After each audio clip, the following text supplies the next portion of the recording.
नमस्कार दोस्तों, आप सभी का स्वागत है हमारे YouTube चैनल VCS अकेडमी पर। और आज की इस वीडियो में हम नीट IIT से संबंधित टॉपिक लेकर आए हैं। इस वीडियो में हम तरलों के यांत्रिक गुण के कुछ टॉपिक यहाँ पर देखने वाले हैं। इसमें आज हम देखेंगे दाब आधिक्य, साथ में हम विभिन्न स्थितियों में दाब आधिक्य के फॉर्मूले यहाँ पर फाइंड आउट करेंगे। इसके पश्चात हम बात करेंगे स्पर्श कोण के बारे में। स्पर्श कोण के पश्चात हम इस वीडियो में देखने वाले हैं केशिकात्व। केशिकात्व होता क्या है, केशिकात्व से रिलेटेड बहुत सारे एग्जाम्पल यहाँ पर आज के इस वीडियो में समझने वाले हैं। साथ में इन सभी पर आधारित न्यूमेरिकल क्वेश्चन आज के इस वीडियो में हम सोल्व करेंगे, देखने वाले हैं। विद्यार्थियों, ये तरलों के यांत्रिक गुण का अंतिम वीडियो है। इसके पश्चात हम तरलों के यांत्रिक गुण पर आधारित न्यूमेरिकल क्वेश्चंस यहाँ पर लेकर आने वाले हैं। अब मैं इस वीडियो को स्टार्ट करता हूं। यदि आप हमारे YouTube चैनल पर नए हैं तो चैनल को सब्सक्राइब कर लीजिए, साथ में बेल आइकन भी दबा दीजिए ताकि आपको आगे की वीडियोज की नोटिफिकेशन मिलती रहे। देखिए, सबसे पहले हम बात करेंगे दाब आधिक्य।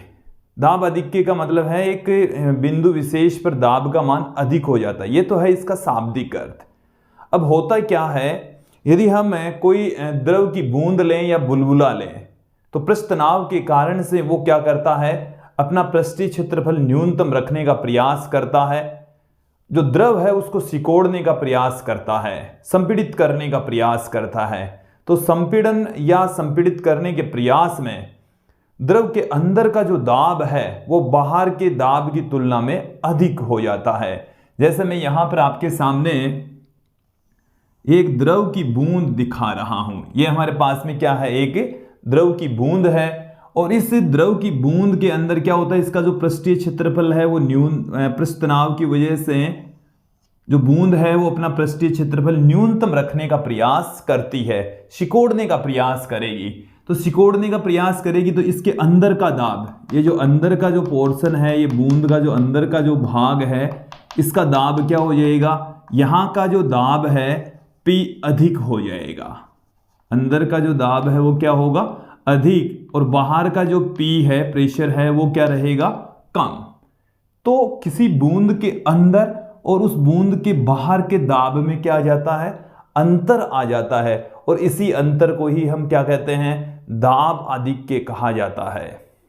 तो एक बार फिर से सुन लीजिए, किसी द्रव की बूंद या बुलबुले पृष्ठीय तनाव के कारण से अपना पृष्ठीय क्षेत्रफल न्यूनतम रखने का प्रयास करते हैं, द्रव को संपीड़ित करने का प्रयास करते हैं, जिससे द्रव की बूंद में या बुलबुले के अंदर जो प्रेशर है वो बाहर की तुलना में अधिक हो जाता है।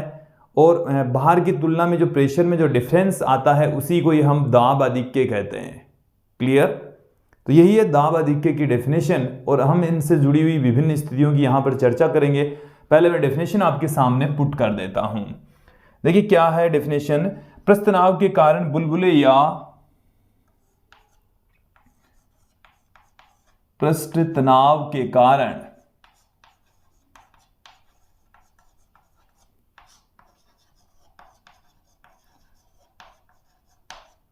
बुलबुले या बूंद, यहां पर बुलबुला ले सकते हैं हम या कोई बूंद ले सकते हैं, बूंद सिकुड़ने का प्रयास करती है, सिकुड़ने का प्रयास करती है। देखिए, हम ये जानते हैं कि पृष्ठ तनाव की वजह से जो द्रव है वो अपना पृष्ठीय क्षेत्रफल न्यूनतम रखने का प्रयास करती है, जिससे जो द्रव्य है वो संपीड़ित हो जाता है, जिससे द्रव्य संपीड़ित, जिससे द्रव्य संपीड़ित होता है। द्रव्य क्या होगा, संपीड़ित होगा। जो बूंद है उसका पृष्ठीय क्षेत्रफल न्यूनतम रहेगा, अंदर का जो द्रव्य है वो संपीड़ित रहेगा, जिससे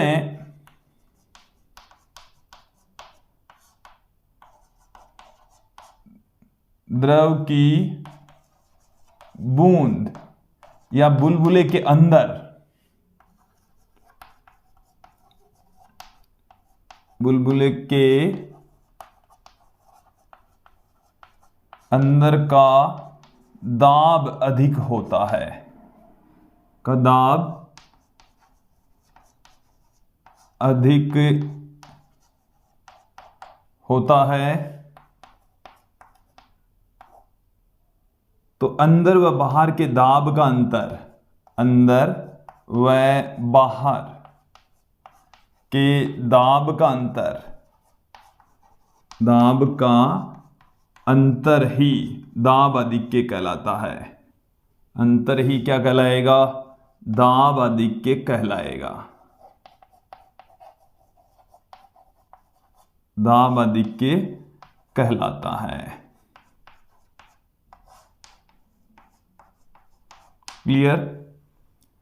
देखिए, अंदर और बाहर की जो दाब है उनमें जो अंतर होता है उसको हम दाब आधिक्य से, देखिए यहाँ का जैसे दाब मैं P1 कंसीडर कर लूँ, यहाँ का दाब P2 कंसीडर कर लूँ, और दाब में जो अंतर है उसको हम लिख दें डेल्टा P से, और इसे ही हम दाब आधिक्य कहेंगे। इसे ही क्या कहा जाएगा? दाब आधिक्य कहा जाएगा। तो देखिए यहाँ पर आप समझ लेंगे कि दाब आधिक्य का जो रीजन है वो क्या है कि द्रव की सतह के अंदर और बाहर के पृष्ठों, बाहर के दाब के अंतर के कारण से दाब आधिक्य क्रिएट होता है। क्लियर? अब देखिए यहाँ पर दाब आधिक्य हम आगे जैसे जैसे इस वीडियो में आगे बढ़ेंगे आपको ज़्यादा बेटर तरीके से समझ में आएगा। हम विभिन्न स्थितियों में, जैसे कोई समतल द्रव की सतह है उस पर दाब आधिक्य कितना होगा, किसी द्रव की बूंद के लिए, किसी साबुन के बुलबुले के लिए दाब आधिक्य के अलग अलग फॉर्मूले हम आपके सामने रखने वाले हैं। देखिए मैं यहाँ पर विभिन्न स्थितियां आपके सामने रखने वाला हूं। सबसे पहले मैं ले लेता हूं समतल सतह। यहां पर सर्वप्रथम क्या ले लेते हैं? समतल सतह। समतल सतह आप यहां पर ध्यान देंगे, ये हमारे पास में सतह है और इसके एक तरफ हमने क्या भर रखा है? द्रव भरा है। क्या भरा है? द्रव। और यहां पर आप देखेंगे कि इधर से दाब लग रहा है, इधर से इस पृष्ठ के ऊपर दाब लग रहा है। यहां पर जो दाब का अंतर है वो 0 है। दाबांतर कितना है? 0। जो दाबांतर है अंदर और द्रव के अंदर और बाहर के जो दाब का अंतर है वो यहां पर कितना है? 0 है। दाब आधिक्य 0 है। क्लियर हो जाना चाहिए, स्पष्ट हो जाना चाहिए। फिर हम आगे बढ़ते हैं, बात करते हैं यहां पर द्रव की बूंद। द्रव की बूंद, तो देखिए द्रव की जो बूंद है इस तरीके से द्रव की बूंद है, यहां का जो दाब होता है वो अधिक होगा, और यहां का जो दाब अधिक होता है उसको हम लिख देते हैं डेल्टा P से। और ये जो दाब आधिक्य है विद्यार्थियों 2T अपॉन में कैपिटल R के इक्वल होगा। ये फॉर्मूला आप ध्यान रखें, किसी बूंद का जो दाब आधिक्य है वो कितना होता है? 2T अपॉन में कैपिटल R। 2T अपॉन में कैपिटल R के इक्वल होता है। फिर मैं यहां पर बात करता हूं साबुन के बुलबुले की। साबुन के बुलबुले के दाब आधिक्य की, तो देखिए यहां पर बूंद की भांति ही कैपिटल R, इसकी रेडियस है कैपिटल R। इसका जो द्रव हमने लिया है, ये जो द्रव जिसका बना हुआ है उसका पृष्ठतनाव है कैपिटल T, तो उसका दाब आधिक्य बूंद का तो कितना होगा? 2T अपॉन में R।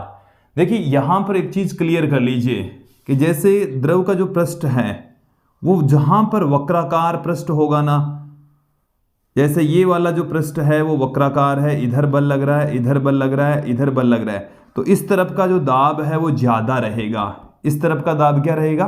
ज्यादा।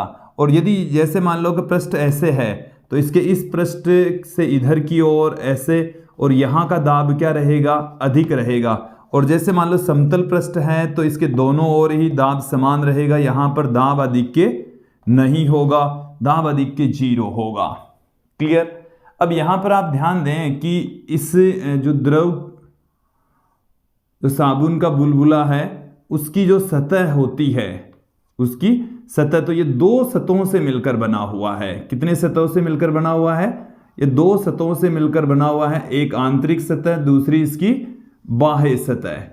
तो जो आंतरिक सतह है उसके कारण से दाब अधिक्य होता है 2T अपॉन में कैपिटल R।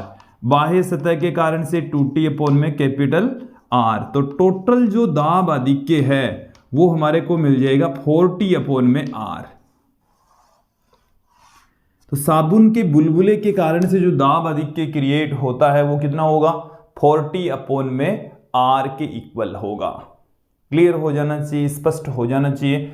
अब मैं यहां पर बात करता हूं, जैसे हमारे पास में जो वायु का बुलबुला है वो किसी द्रव में बना हुआ है। किस में बने? ऐसे देखो, समझने का प्रयास करेंगे। इस तरीके से ये बुलबुला बना हुआ है, चारों ओर द्रव भरा है। इस बुलबुले की जो रेडियस है ये क्या है? बुलबुला ही है। साबुन का मान लो बुलबुला है कुल मिलाकर। तो देखिए यहां पर केवल और केवल एक ही सतह होगी। यहां पर इस स्थिति में कितनी सतह होगी?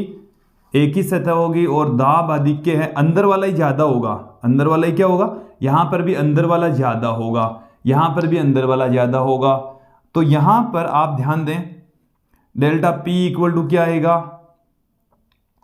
2T अपॉन में कैपिटल R ही हमें प्राप्त होने वाला है। क्लियर? मैं थोड़ा सा और आगे बढ़ता हूं, कुछ स्थितियां और आपके सामने पुट कर देता हूं। जैसे मान लीजिए कि ये जो वायु का बुलबुला है ये द्रव की सतह से इंच गहराई पर है।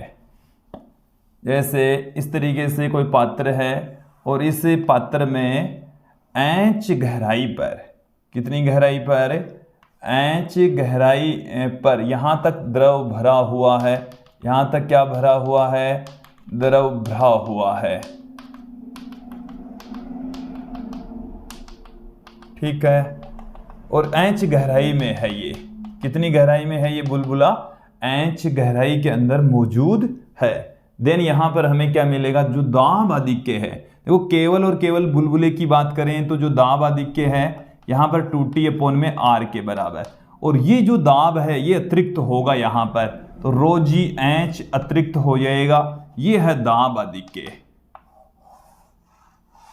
क्लियर हो जाना चाहिए। यहां पर जो दाब है वो बाहर के दाब से कितना डिफरेंट है? इसमें 2T अपॉन में R प्लस रो जी एच। तो यहां का जो दाब है और यहां का जो दाब है इसमें ये डिफरेंस है 2T अपॉन में R प्लस रो जी एच। क्लियर हो जाना चाहिए। थोड़ा सा हम और आगे बढ़ते हैं। जैसे मान लीजिए कि जो द्रव है उसकी सतह इस तरीके की है। द्रव की सतह क्या है? उभरी हुई सतह है। इस तरीके की सतह है द्रव की, इसको हम उत्तल सतह कह सकते हैं। तो देखिए यहां पर जो दाब है, अंदर का जो दाब है वो अधिक होगा, और जो दाब अधिक होगा उसका मान कितना होगा? डेल्टा पी बराबर आ जाएगा 2T अपॉन में R। R इस वक्र पृष्ठ की रेडियस है। वक्र पृष्ठ की क्या है? रेडियस। द्रव का पृष्ठ तनाव है T, तो ये होगा। फिर मैं यदि बात यहां पर करूं, यदि ये जो पृष्ठ है वो अवतल पृष्ठ होता, कई स्थितियां ऐसी भी हो सकती है कि ये जो पृष्ठ है वो कैसा हो सकता है? अवतल पृष्ठ भी हो सकता है। देन क्या होगा उस स्थिति में? ऐसा यदि पृष्ठ हो, यहां पर द्रव भरा हुआ है। क्या भरा है? द्रव भरा है। तो इस स्थिति के अंदर जो दाब है वो किधर ज्यादा होगा ये क्लियर करें।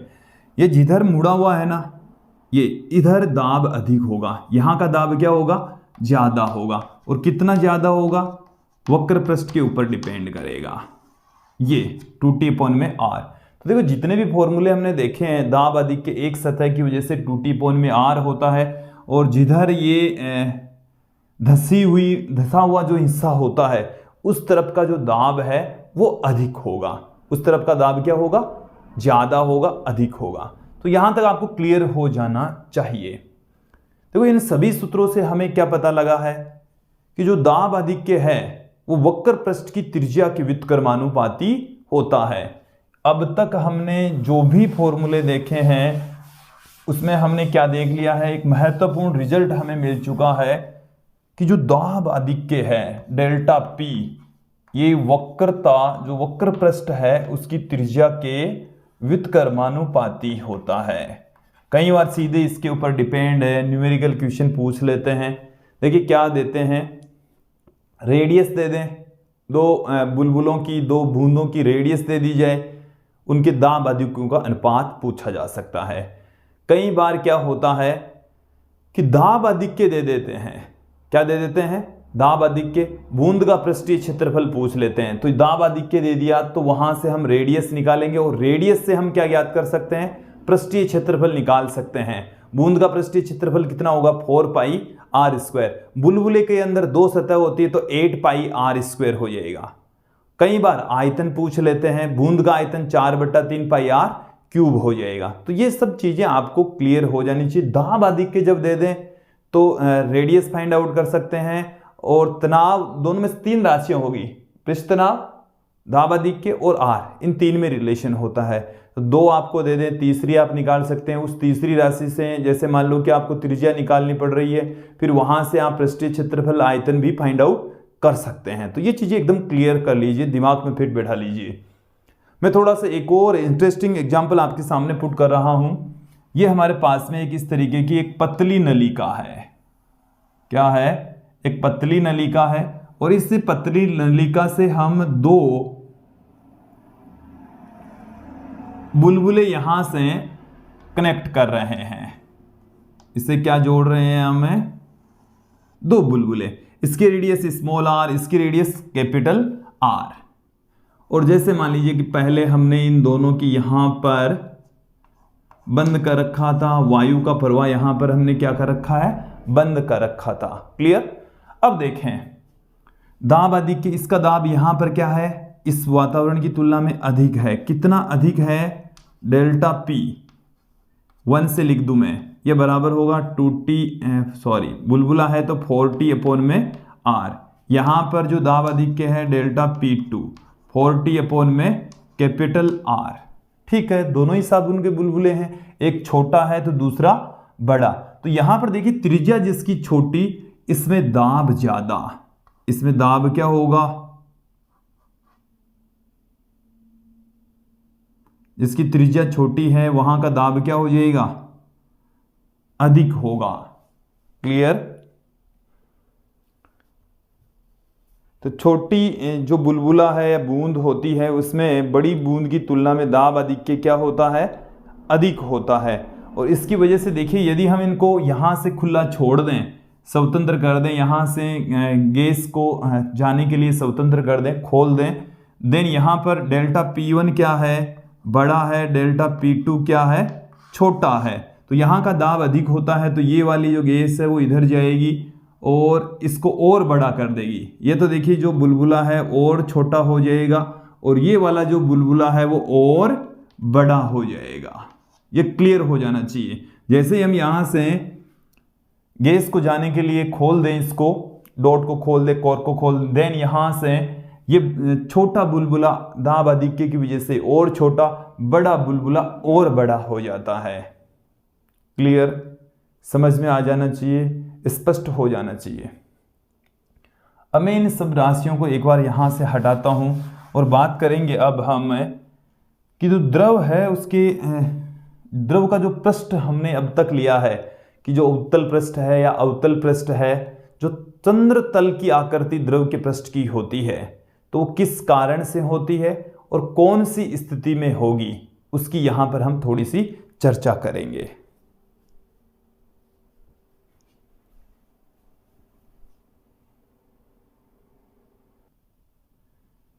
देखिए अब यहां पर हम चर्चा करते हैं द्रव के चंद्र तल की आकृति। हमने अभी द्रव के जो पृष्ठ है आपको विभिन्न प्रकार के बताए हैं, जैसे उत्तल पृष्ठ हो सकता है, अवतल पृष्ठ हो सकता है, समतल पृष्ठ हो सकता है। तो ये जो द्रव की सतह है वो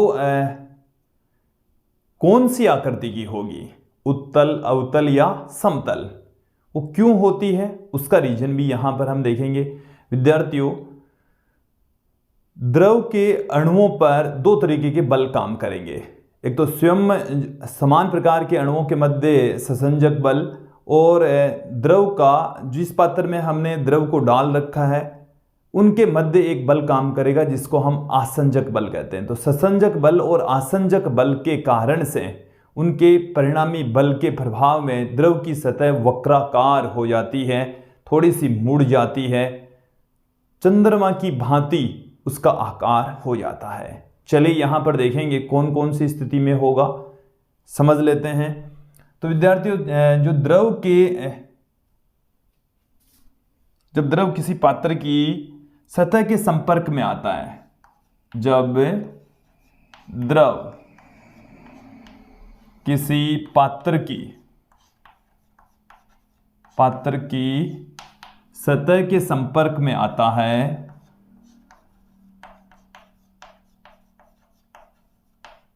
संपर्क में आता है तो ससंजक व आसंजक बल कार्य करते हैं। आसंजक व ससंजक बल, आसंजक व ससंजक बल कार्य करते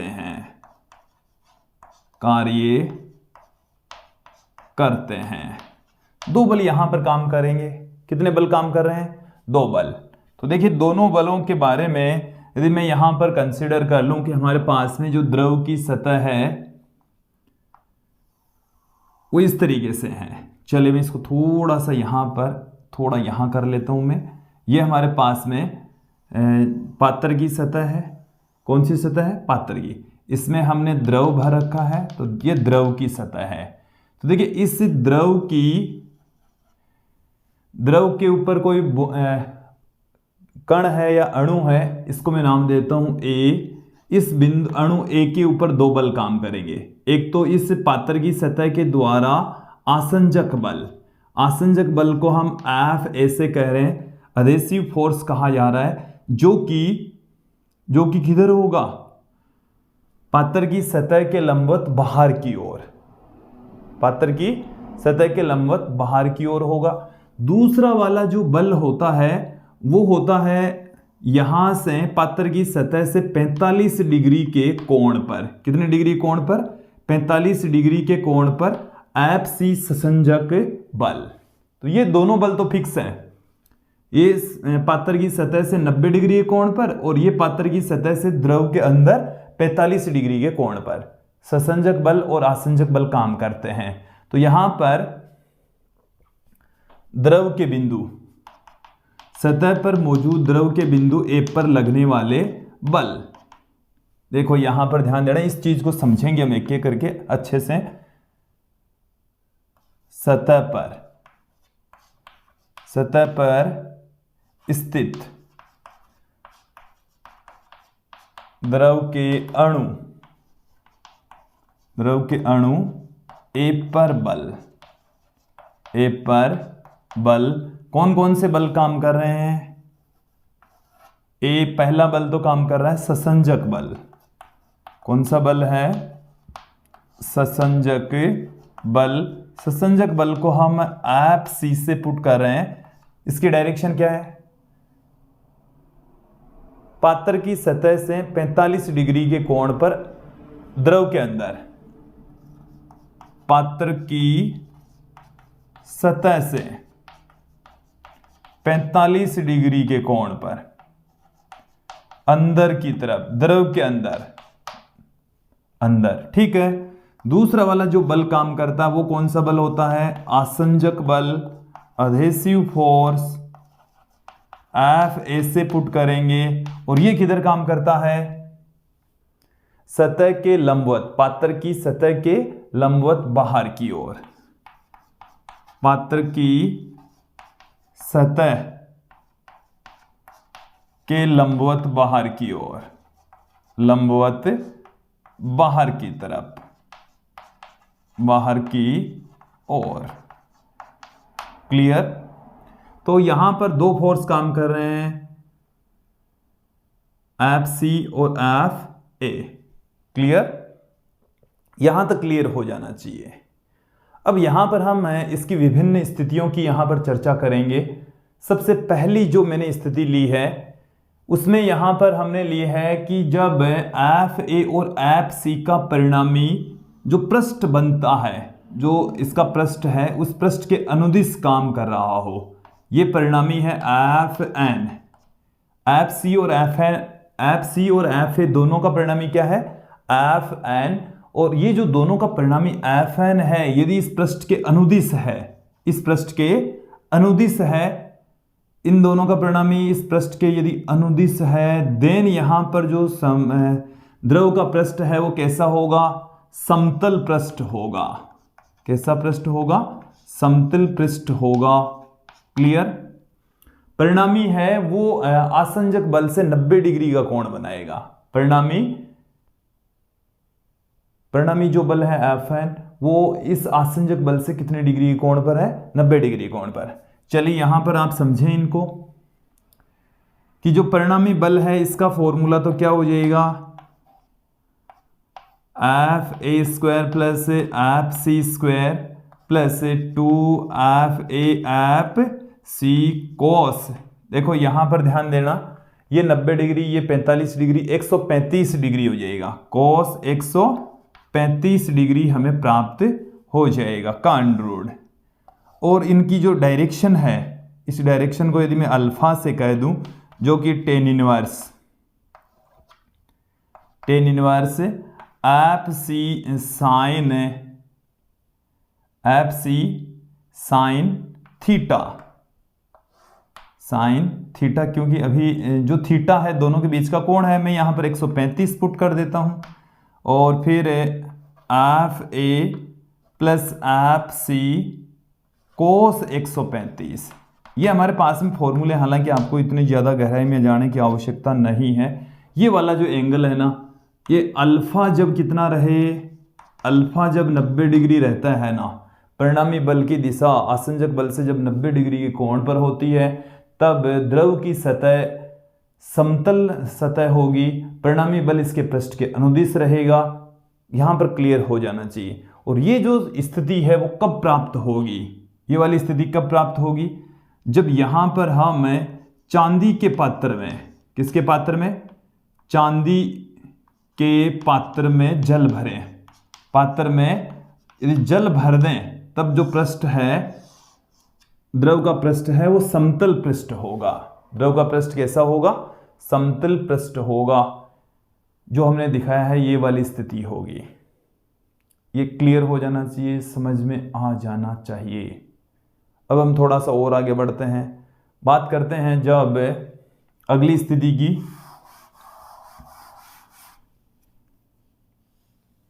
अगली जो स्थिति है वो ये वाली स्थिति है। हमने द्रव भरा है, इधर काम कर रहा है। देखो एफ ए और एफ सी ये तो फिक्स है, एफ ए और एफ सी दोनों क्या है, फिक्स है।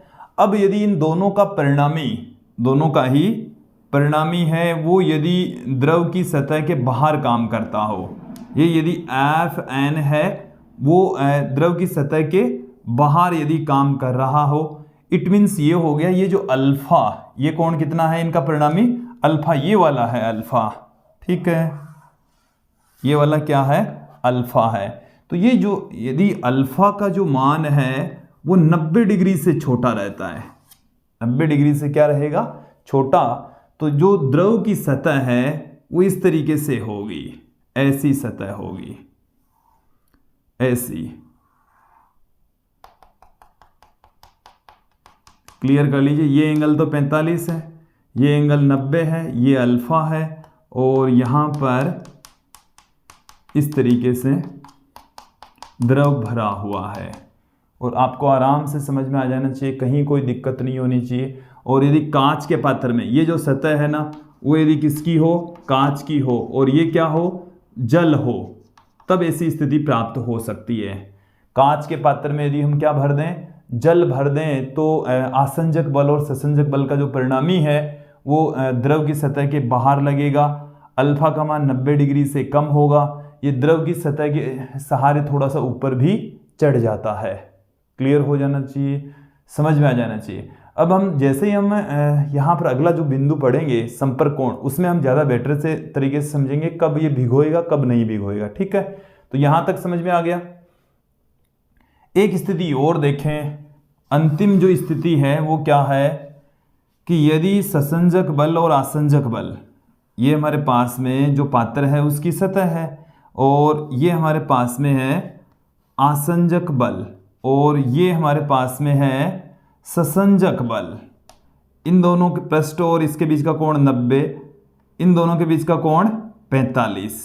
अब यदि इनका परिणामी द्रव की सतह के अंदर ही रहे, ये परिणामी है Fn, और इसका मतलब ये जो अल्फा है ना वो ग्रेटर देन 90 डिग्री रहे, तब जो द्रव की सतह है वो अवतलाकार मतलब उत्तलाकार होगी, ऊपर से उठी हुई होगी, इस तरीके की होगी।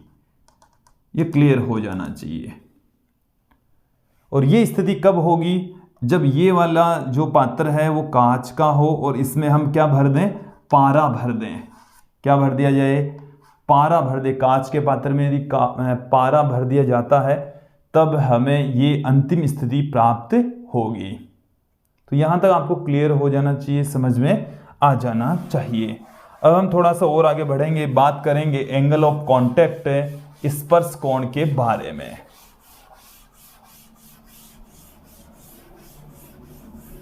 देखिए स्पर्श कोण क्या है?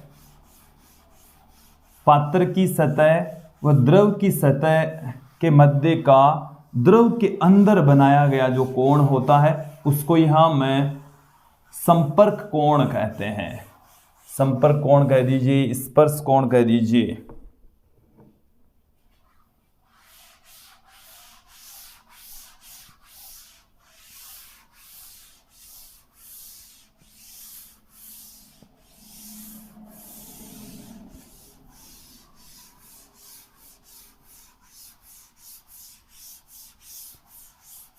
अगला जो हमारा बिंदु है वो हमारे पास में है संपर्क कोण।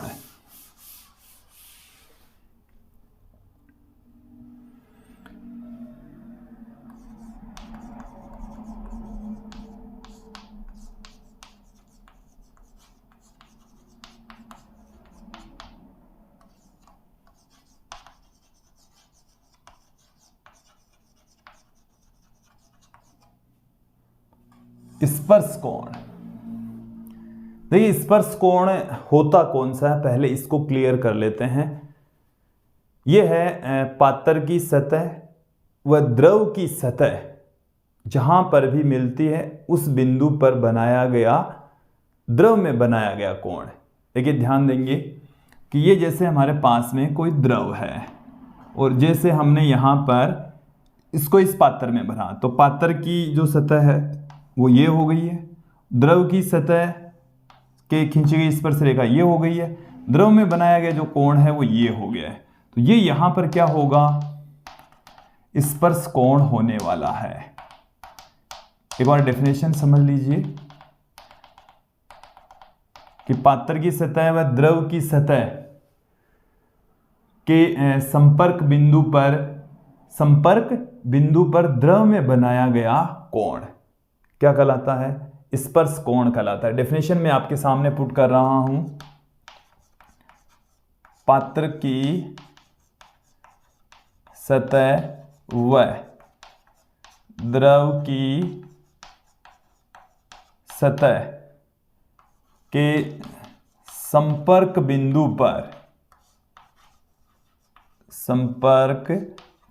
पर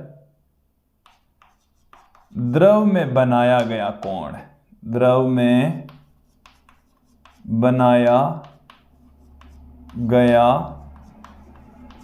कोण स्पर्श कोण कहलाता है। स्पर्श कोण कहलाता है। क्या कहलाएगा? स्पर्श कोण कहलाता है। ठीक है, ये हमने परिभाषित कर ही दिया है कि ये हमारे पास में द्रव है, ये पात्र की दीवार है, पात्र की दीवार द्रव पर स्पर्श रेखा खींचेंगे जहां पर ये दोनों एक दूसरे के कांटेक्ट में आते हैं, तो इनके बीच का जो एंगल होता है उसको हम क्या कहेंगे? संपर्क कोण या स्पर्श कोण। एंगल ऑफ कांटेक्ट कहा जाता है, थीटा से पुट करेंगे। अब देखिए जो स्पर्श कोण का जो मान है वो ठोस या द्रव के झुकाव पर डिपेंड नहीं करता। ये कितना झुका हुआ है, द्रव कितना झुका है, या जो पात्र है वो कितना झुका हुआ है, उसके ऊपर स्पर्श कोण का मान डिपेंड नहीं करता। देखिए हालांकि दोनों की प्रकृति पर डिपेंड करेगा कि पात्र और द्रव दोनों की प्रकृति पर निर्भर करेगा, उनके झुकाव पर निर्भर नहीं करता है। चलिए ये बात मैं पुट कर देता हूं आपके सामने। स्पर्श कोण का मान, स्पर्श कोण का मान पात्र व द्रव के पदार्थ की प्रकृति पर निर्भर करता है, पदार्थ की प्रकृति पर निर्भर करता है, प्रकृति पर निर्भर करता है। ठीक है, लेकिन किस पर डिपेंड नहीं करता? पात्र व द्रव के झुकाव पर निर्भर नहीं करता, पात्र व द्रव के झुकाव पर निर्भर नहीं करता, झुकाव पर अनिर्भर होता है। साथ में देखिए ताप बढ़ाने पर पृष्ठ तनाव घट जाता है, ताप बढ़ाने पर पृष्ठ तनाव घट जाता है, जिससे स्पर्श कोण का मान भी क्या हो जाता है? घट जाता है। ताप बढ़ाने पर स्पर्श कोण घटता है, स्पर्श कोण क्या होता है? घटता है, कम होता है। क्लियर? अब यहां पर हम स्पर्श कोण की कुछ स्थितियां आपके सामने रख देते हैं। 3 स्थितियां हम लेकर चलेंगे। देखिए विद्यार्थियों, हम आपको बता दें कि ये जो स्पर्श कोण है इसका मान 0 से 180 डिग्री के बीच में होगा। यदि ये वाली जो स्पर्श रेखा है बिल्कुल यहां पर हो तो स्पर्श कोण का मान कितना हो जाएगा? 0। और यदि ये वाली स्पर्श रेखा घूमकर इस तरफ आ जाए तो स्पर्श कोण का मान कितना हो जाएगा? 180 डिग्री। तो स्पर्श कोण का मान कहां से कहां तक हो सकता है? 0 से, स्पर्श कोण की जो वैल्यू है वो कहां से कहां तक हो सकती है? 0 डिग्री से 180 डिग्री तक हो सकती है। 0 डिग्री किसके लिए है? 0 डिग्री है जल, शुद्ध जल लीजिए, कांच व शुद्ध जल के लिए। कांच का पात्र और उसमें आप क्या भर दें? शुद्ध जल भर दें तो 0 डिग्री होगा। 8 डिग्री कांच व साधारण जल के लिए, कांच व साधारण जल के लिए। 90 डिग्री यदि आप पात्र किसका ले लें? पात्र ले लें चांदी का, पात्र किसका ले लें?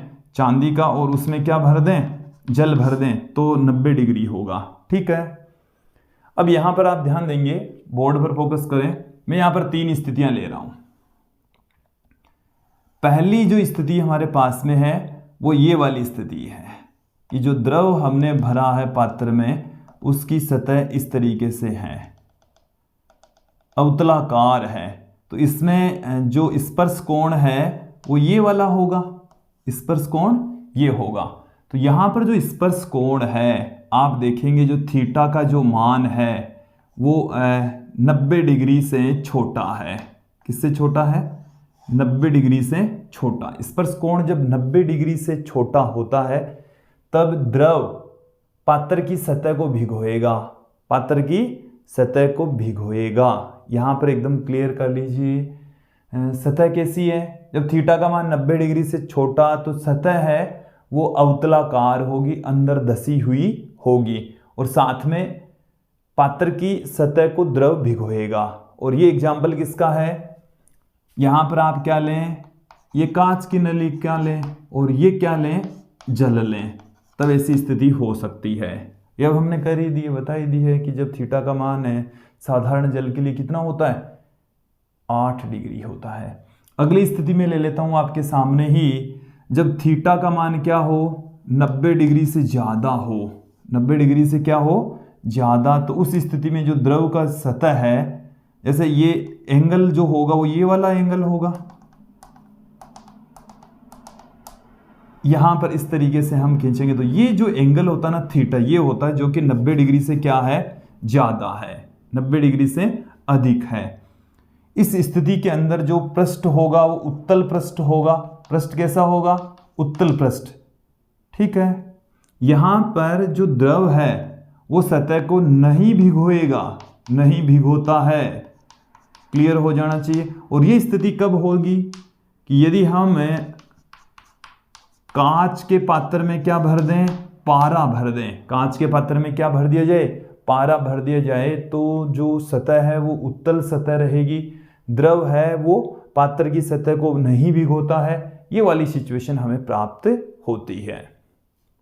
अगली स्थिति हम देख लेते हैं, यहां पर बात करते हैं। इस तरीके से भी स्थिति हो सकती है कि ये जो एंगल है वो 90 डिग्री हो, थीटा की वैल्यू कितनी हो? 90 डिग्री हो। ये हमारे पास में द्रव इसमें भरा हुआ है और 90 डिग्री का एंगल इस तरीके से हो। देन हमें क्या मिल जाएगा? देखिए बोर्ड पर फोकस करें। जो सतह है वो तो समतल सतह होगी। सतह कैसी होगी? समतल पृष्ठ होगा, समतल सतह होगी। और यहाँ पर कोण थीटा की वैल्यू कितनी है? 90 डिग्री है। और ये स्थिति कब प्राप्त हो सकती है? जब आप चांदी के पात्र में क्या भर दें? जल भर दें। चांदी के पात्र में क्या भर दें? जल भर दें तो हमें समतल पृष्ठ मिलेगा, थीटा बराबर 90 डिग्री मिलने वाला है। ठीक है, हमने इन स्थितियों में जो ससंजक बल और आसंजक बल का परिणामी भी जस्ट पहले पढ़ा है।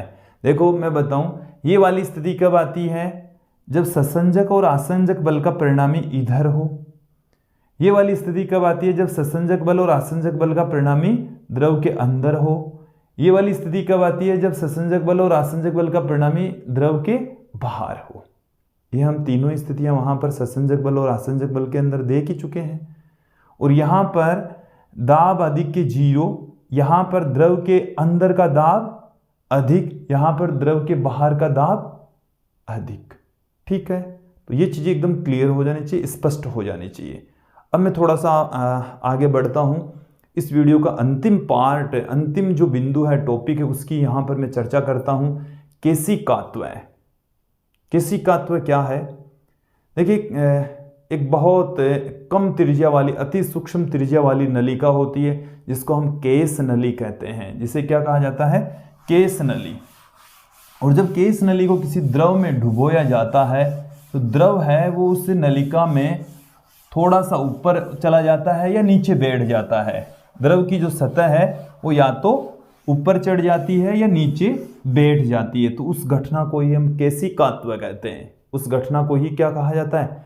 केशिकात्व कहा जाता है।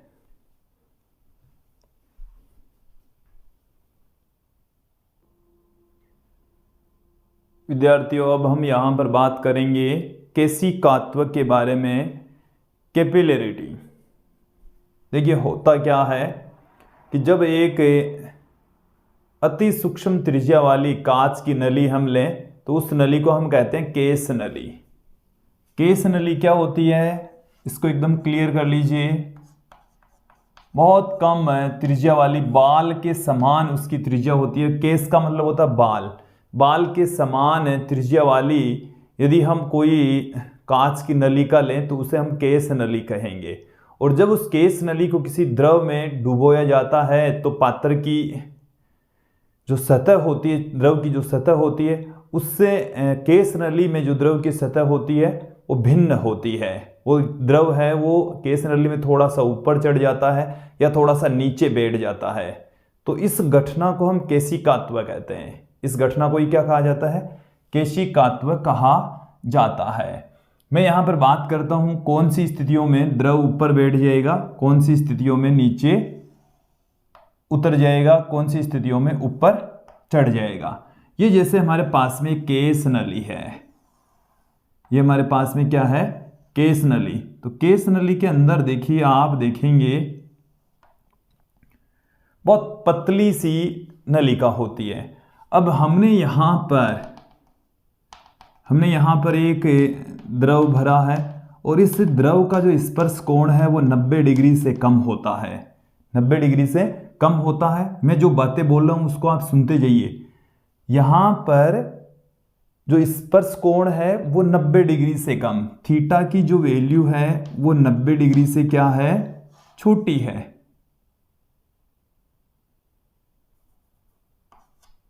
90 डिग्री से क्या है, छोटी है। थीटा का जो मान है वो क्या है, 90 डिग्री से छोटा। तो स्पर्श कोण 90 डिग्री से जब छोटा होता है तो वो द्रव की सतह को भिगोएगा और जो केस नली है उसमें ऊपर चढ़ जाएगा, केस नली के ऊपर चढ़ जाएगा। क्लियर हो गया। और जब हम कांच की केस नली, ये क्या है, किसकी बनी है, कांच की, ठीक है, और इसमें ये हमने क्या भरा है, जल भरा है, तो ऐसी स्थिति ऊपर चढ़ जाता है, ठीक है।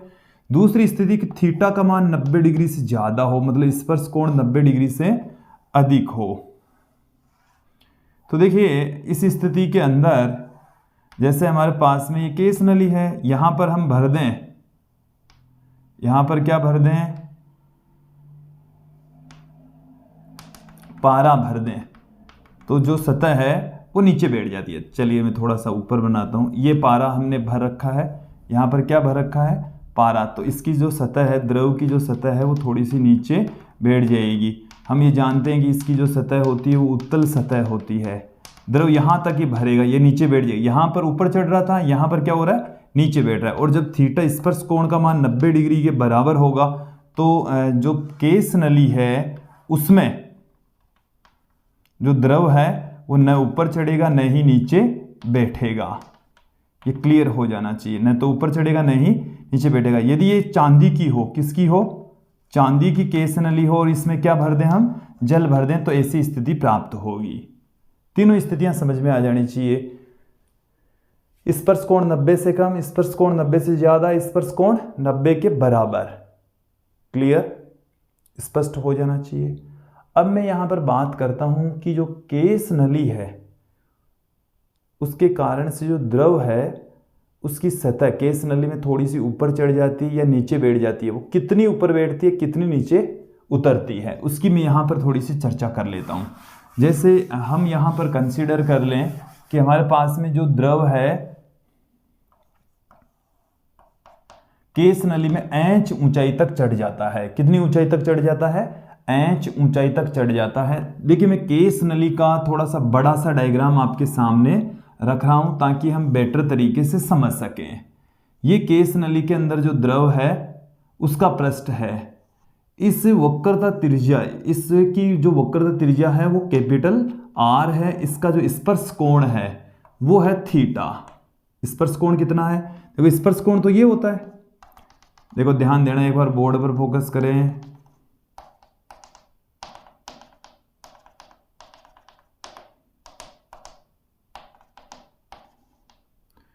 ये हमारे पास में द्रव भरा हुआ है केस नली के अंदर। ये वाली सिचुएशन दिखाऊं मैं, ये इसका जो मुंह है ना वो दिखा रहा हूं यहां पर। इसका मुंह है वो इस तरीके से चंद्र तल के रूप में होता है, अवतल पृष्ठ होता है केस नली के अंदर। थोड़ा सा बड़ा करके दिखाया, समझने के लिए दिखाया। तो ये जो वक्र पृष्ठ बनता है इसकी जो रेडियस है वो कितनी है, कैपिटल आर। इसमें यहां पर जो स्पर्श कोण है वो कितना है, थीटा। स्पर्श कोण कितना लेकर चल रहे हैं, हमें थीटा लेकर चल रहे हैं।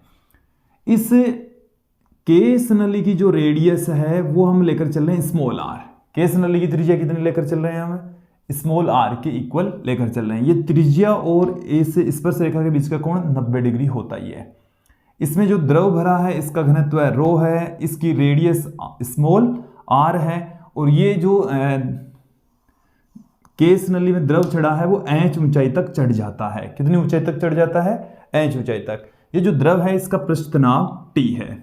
तो देखिए ये जितना ऊंचा चढ़ता है, ये ऊंचा क्यों चढ़ता है, क्योंकि यहां पर दाब में डिफरेंस आ जाता है। दाब में क्या आ जाता है, अंतर। ऊपर का दाब होता है अधिक, यहां का दाब क्या होता है, अधिक होता है। जबकि यहां पर जस्ट हम बात करें कि इस सिद्ध में दाब सबके ऊपर क्या होना चाहिए, एक तल के अंदर दाब सेम होना चाहिए। तो यहां पर जो दाब है वो सेम करने के लिए यहां पर थोड़ा सा ऊपर चढ़ जाता है ये, तो इसका दाब क्या हो जाएगा, सेम हो जाएगा।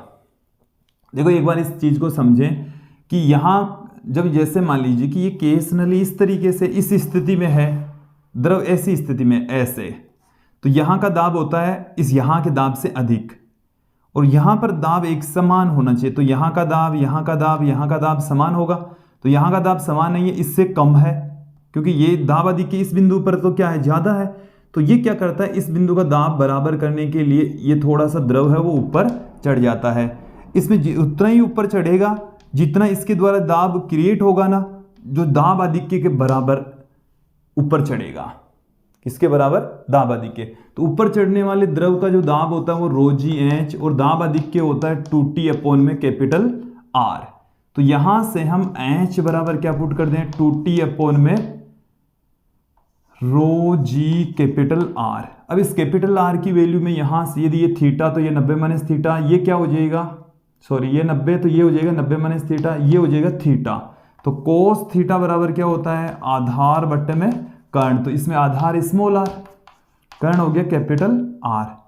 तो कैपिटल R बराबर क्या आ गया, स्मॉल r बट्टे में कोस थीटा। तो यहाँ कैपिटल R की जगह हम क्या रख देंगे, 2T अपॉन में ρg small r। Cos theta कहाँ चला गया, ऊपर। कितनी ऊंचाई तक द्रव चढ़ेगा उसका फॉर्मूला ये रहा।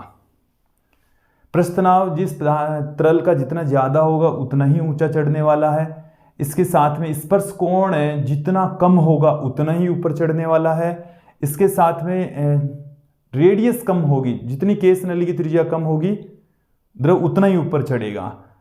गुरुत्वीय त्वरण जितना कम होगा, जैसे जो तरल है इस व्यवस्था को यदि हम पृथ्वी की सतह से चंद्रमा पर ले जाएं तो वहां पर ज्यादा ऊपर तक चढ़ जाएगा, क्योंकि जी का मान वहां पर कम होता है, ज्यादा ऊंचाई तक चढ़ जाएगा। और द्रव के घनत्व जितना कम होगा H उतना ही ज्यादा होगा। तो ये सब कुछ फॉर्मूले से मैंने सब कुछ बताया है, आप भी यहां से क्लियर कर सकते हैं, समझ सकते हैं। देखो यहां से एक चीज स्पष्ट हो जाती है कि त्रिज्या जितनी कम होती है H का मान उतना ही ज्यादा रहेगा। त्रिज्या जितनी कम रहेगी H का मान क्या रहेगा, उतना ही ज्यादा रहेगा। तो देखिए यहां तक जो कुछ हमने बताया है समझ में आ गया होगा, स्पष्ट हो गया होगा। अब मैं यहां पर कुछ केशिकात्व के उदाहरण आपके सामने रख देता हूं। देखिए कुछ एग्जाम्पल हम बात करें जिसमें जो केशिकात्व की घटना है वो घटित होती है। जैसे मैं बात करूं निब, ये मैंने निब बनाई है पेन की, उसमें यहाँ पर एक पतली सी झिरी होती है। इस निब को यदि यहाँ पर हम क्या कर दें, एक इंक से स्याही में इसको डुबो दें तो ये जो स्याही है वो यहाँ से ऊपर चढ़ जाएगी यहाँ पर, क्योंकि ये पतली सी झिरी होती है। पतली सी झिरी एक केस नली के समान काम करती है, ये स्याही ऊपर चढ़ जाएगी। तो ये एग्जाम्पल समझ में आ गया। इसके बाद में बात करता हूँ, जैसे हम ये हमारे पास में एक बाल्टी है पानी से भरी है, ठीक है, इसमें हम कोई कपड़ा डुबो दें, तौलिया डुबो दें, थोड़ा सा डुबो देंगे तो ये धीरे धीरे इसमें बहुत सारी केसनलियाँ होती है, उनके जरिए जो लिक्विड है वो धीरे धीरे इसमें से पूरे तौलिए को गीला कर देगा। पूरे तौलिए को ही क्या कर देता है, गीला कर देता है। अगले एग्जाम्पल में यहाँ पर लेता हूँ पेड़ पौधे। पेड़ पौधों के अंदर बारीक बारीक केस नलियाँ बनी हुई है और उन केस नलियों के जरिए ही जमीन से जो जल है, खनिज लवण है, वो केस नलियों से होता हुआ पेड़ पौधों के हर भाग तक पहुंचता है, पत्ते तक, टहनी तक, हर हिस्से तक केस नलियों के जरिए जल और खनिज लवण पहुंचते हैं, तरल के रूप में पहुंचते हैं। क्लियर। अब मैं थोड़ा सा और आगे बढ़ता हूं, बात यहां पर करता हूं कि जैसे लालटेन, मैं यहां पर क्या ले रहा हूं, लालटेन की बत्ती। तो लालटेन की बत्ती या चिमनी की जो बत्ती होती है आपने देखी होगी, ये लिक्विड यहाँ से केरोसिन यहाँ तक भरा हुआ है और यहाँ पर आप जला रहे हैं इसको। तो यहाँ से केरोसिन बारीक बनी हुई जो केस नलियाँ हैं उसके जरिए ऊपर चढ़ता है और ये लालटेन जलती है। आपने देखा होगा, ऐसे नहीं देखा होगा तो समझ लीजिए, ये कपड़े की बनी हुई बत्ती है जिसमें बारीक बारीक केस नलियाँ बन जाती है और उनके जरिए केरोसिन ऊपर चढ़ता है, तत्पश्चात ये यहाँ पर जलेगा।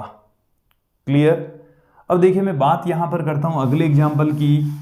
जैसे आपने देखा होगा कि लकड़ी, ये क्या है, लकड़ी का टुकड़ा है और बारिश के दिनों में नमी के कारण से ये क्या हो जाता है, थोड़ा सा फूल जाता है, थोड़ा सा क्या हो जाएगा, फूल जाएगा, मोटा हो जाएगा बारिश के दिनों में। इसके पीछे रीजन क्या है कि नमी इसमें बनी जो बारीक बारीक जो केस नलियाँ होती है उसमें चली जाती है, तत्पश्चात ये क्या हो जाता है, फूल जाएगा। साथ में किसानों की बात करते हैं, बात करेंगे यहाँ पर किसान खेत जोतते हैं और जोतने के पश्चात देखिए जो केस नलियाँ हैं उनको बंद कर देते ताकि जो नमी है वो ज़मीन के अंदर ही बरकरार रहे, बाहर नहीं निकले। तो ये थे कुछ एग्जाम्पल जो केशिकात्व की घटना पर आधारित थे। अब मैं यहाँ पर बात करूँगा कुछ न्यूमेरिकल क्वेश्चंस की। अभी तक जो हमने पढ़े हैं टॉपिक, इन सभी पर आधारित न्यूमेरिकल क्वेश्चन यहाँ पर हम ले लेते हैं। देखिए पहला क्वेश्चन देखेंगे आप यहाँ पर कि एक साबुन के विलयन के बुलबुले में दाब अधिक के दूसरे साबुन विलयन के बुलबुले का 3 गुना है, तो इनके पृष्ठीय क्षेत्रफलों के अनुपात क्या होंगे। 2 साबुन के बुलबुले हैं जिनमें एक का दाब अधिक के दूसरे का दाब अधिक का 3 गुना है। इसका मतलब ये हुआ है कि पहले बुलबुले का जो दाब अधिक है वो दूसरे बुलबुले के दाब अधिक का 3 गुना है। तो हमें delta P1 upon delta P2 ये मिल चुका है 3। कितना मिल गया है? 3। हमें पूछा पृष्ठीय क्षेत्रों के अनुपात। पहले हमें यहां से रेडियस फाइंड आउट कर लेते हैं, delta P1 upon delta P2। Delta P1 क्या होगा?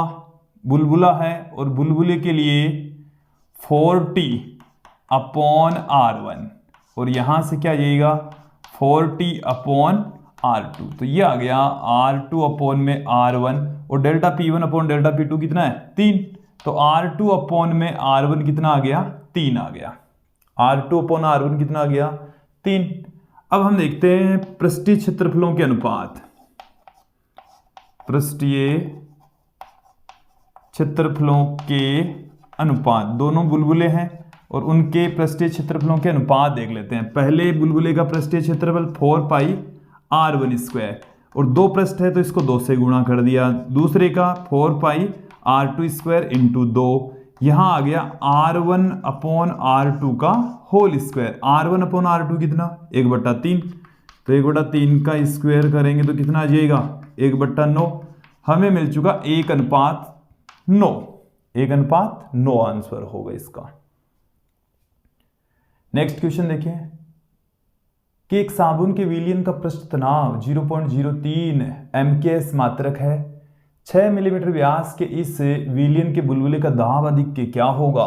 हमें इस क्वेश्चन के अंदर पृष्ठ तनाव दे रखा है, साथ में जो बुलबुला है उसकी रेडियस दे रखी है, बुलबुले की त्रिज्या भी हमें दे रखी है। देन हमें क्या मिल जाएगा? देखिए ध्यान देना, दाब अधिक के बुलबुले का कितना होता है? 40 अपॉन में R। यहाँ पर 4, T का मान कितना है? 0.03। रेडियस कितनी हो जाएगी? 3 मिलीमीटर। ये हो गया, तो यहाँ से 3 कैंसिल हो गया, 40 आंसर आ जाएगा, न्यूटन पर मीटर स्क्वायर या 40 पास्कल। ओके, नेक्स्ट क्वेश्चन देखें कि 0.2 सेंटीमीटर तथा 0.4 सेंटीमीटर त्रिज्या की केस नलियां, ये हमें रेडियस दे रखी है दोनों की, कुछ समान द्रव में डुबोया जाता है तो केस नलियों में चढ़ने वाले द्रव की ऊंचाइयों का अनुपात है। देखिए H बराबर हमने निकाला था 2t cos theta upon rho g r, ये हमने निकाला था। तो यहां पर हमें रेडियस दे रखी है, बाकी t सेम है, रो सेम है, g सेम है और यहां पर दोनों एक ही पदार्थ में डुबो रहे हैं तो थीटा भी सेम है। देन यहां से H1 अपॉन H2 क्या आ जाएगा? R2 अपॉन में R1। R2 का मान कितना? 0.4 सेंटीमीटर। R1 का मान कितना? 0.2 सेंटीमीटर। 2 आ जाएगा। कितना आ जाएगा? 2 इसका आंसर आ जाएगा। फिर लास्ट क्वेश्चन की ओर बढ़ते हैं। एक ऊर्ध्वाधर केस नली में द्रव 2.0 सेंटीमीटर ऊंचाई तक चढ़ता है। H का मान कितना है? 2.0 सेंटीमीटर। यदि केस नली को ऊर्ध्वाधर से 60 डिग्री कोण पर झुका दिया जाए तो द्रव नली में किस ऊंचाई तक चढ़ेगा? देखिए इस तरीके से हमारे पास में केस नली है और ये एक द्रव में डूबी हुई है। किस में डूबी है? द्रव में हमने इसको डुबो रखा है। ठीक है, यहां पर इसमें H ऊंचाई तक द्रव ऊपर चढ़ जाता है। कितनी ऊंचाई तक द्रव चढ़ गया? H ऊंचाई तक। अब यदि हम इसको इस तरीके से झुका दें, ऐसे इसको झुका दें तो देखिए इनका जो ये वाली जो सतह है, इस सतह तक द्रव ऊपर चल जाएगा यहाँ तक, और इस लेंथ को मैं कंसीडर कर लेता हूँ L है, और ये यहाँ से झुकने वाला जो कोण है उसको हम ले लेते हैं अल्फा। कितना ले लेते हैं? अल्फा।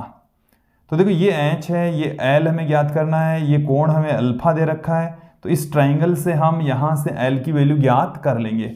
आधार पता है, कर्ण हमें ज्ञात करना है, तो कोस अल्फा निकाल लेता हूँ मैं यहाँ पर।